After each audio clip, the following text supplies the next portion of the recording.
غلام حسین موسینی رئیس قوه قضاییه جمهوری اسلامی ایران روز 20 فوریه سال 2024 از شناسایی دارایی‌ها و اموال بابک زنجانی در خارج از ایران و انتقال این ثروت‌ها به تهران خبر داد. اما این منصبدار بلند مقام ایرانی نگفته است که این دارایی‌های زنجانی در کدام کشورها شناسایی و به چه شکل پول نقد و یا توسط بانک‌های این کشورها به ایران فرستاده شدند، در حالی که بانک‌های جمهوری اسلامی ایران تحت تحریم قرار داشته. انتقال چنین مبلغ‌های هنگفت به ایران امر خیلی محال است. علی بهادری سخنگوی دولتی ایران نیز درباره کشورهایی که مبلغ‌ها را به ایران انتقال داده است جزئیات ارائه نکرد. تنها گفت که دارایی‌های ارزی مطلق به بابک زنجانی تحت مدیریت خزینه دولت مصرف خواهند شد. چیز دیگری که در این قضیه ناروشن باقی مانده است مقدار مبلغ‌های انتقال شده به ایران است.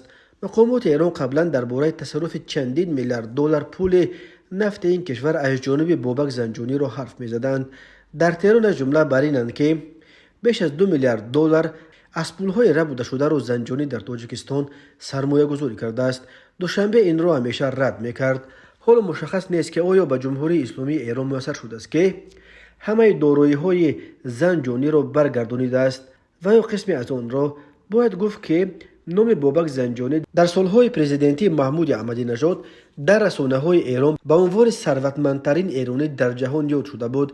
به گفته خود زنجانی او در داخل و خارج از ایران صاحب 62 شرکت مختلف بوده است و اما نام بابک زنجانی در مطبوعات تاجیک زمان روی یافت که او در تاجیکستان مبلغ گذاری هنگفت کرده چندین شرکت در تاجیکستان را از جمله شرکت‌های بینوکاری، نقلیاتی، سرمایه گذاری و سیاحی را تأسیس داد. از جمله کند گروپ تاجیکستان، شرکت‌های آزن اکسپرس ترمینال، آزن اکسپرس ایرلاین و کند توریسم تاجیکستان و غیره ها را به بابک زنجانی نسبت می‌دهند. او در مراسم افتتاح برخی از آنها همراه پرزیدنت تاجیکستان امامعلی رحمان اشتراک داشت.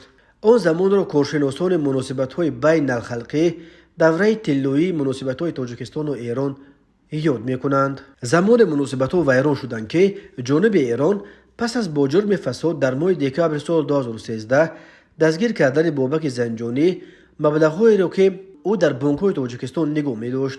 مقامات ایران می‌گفتند که 2.5 میلیارد دلاری که زنجانی در بانک‌های تاجیکستان محفوظ کرده است پول مردم ایران بوده باید برگردانیده شوند، ولی جانب تاجیکستان ادعاهای تهران را در رابطه با پول‌های زنجانی را به اساس می‌خواند. عکس و ویدیوهای زنجانی با رئیس جمهور تاجیکستان و وزیران تاجیک را دوشنبه یگان بار شرح نداده است. تا به حال مقامات جمهوری اسلامی ادعا می‌کند که زنجانی در تاجیکستان با شخصان پرنفوذ تاجیکستان رابطه برقرار کرده در این کشور نزدیک به 600 میلیون دلار سرمایه گذاری کرده است.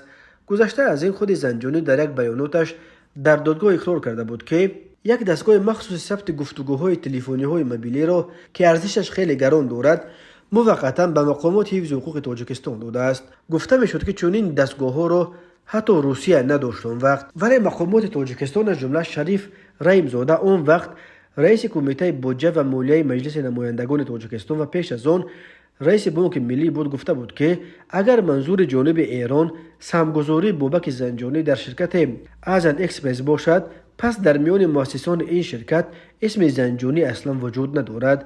در پی ماجرای پول‌های زنجانی و همزمان با رو زدن قضیه همگی 3 ماه بعد منع فعالیت حزب نهضت اسلامی تاجیکستان و با یک انجمن در تهران دعوت شدن رئیس این حزب محیدین کبیری، رابطه‌های دیپلماتی تاجیکستان و ایران را به طور باور نکردنی سرد کرد. تاجیکستان در شبکه‌های تلویزیونی خود فیلم مستندی را با 4 زبان پخش نمود که در آن جمهوری اسلامی ایران را به کشتار چهره‌های شناخته جامعه تاجیک در سالهای جنگ شهروندی متهم کرد.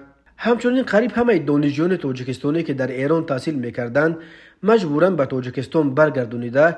بعضی از آن دانشجویان را با جرم جاسوسی از 5 تا 15 سال روانه زندان کرد. گردش مال و کالا بین کشوران نیز به زینه نهایی رسید. زنجانی چند ماه پیش از بازداشتش هنگامی که در تاجیکستان با BBC فارسی صحبت میکرد گفته بود که تنها در 2 سال 2011 و 2012 از فروش نفت ایران 17 میلیارد دلار مبلغ به دست آورده است. او در این صحبت خود با افتخار تاکید کرده بود که افتخار میکنم که به کشور جمهوری اسلامی ایران خدمت میکنم و به عنوان یک بازرگان کار میکنم. همچنین علاوه کرده بود که کار سیاست نمیکنم، کار اقتصادی میکنم. ولی با اونکه زنجانی از سیاست دوری میجست، سال 25 دکبر سال 2013 از طرف مقامات ایران بازداشت شد. پس از برگزاری جلسه پروندهش سال 6 مارس سال 2016 دادگاه در تهران او را با اتهام فساد به حکم قتل محکوم کرد. ولی پس از صدور 2 روز قتل زنجانی، رهبر قوه قضاییه جمهوری اسلامی گفت اگر آقای زنجانی با نهادهای قضاییه همکاری کند، این امر در حکمش تاثیرگذار خواهد شد. بعدا او معنای همکاری را شرح داد و گفت هر زمانی که ما پول را در حساب بانکی من دیدیم میگوییم که بابک زنجانی همکاری کرده است.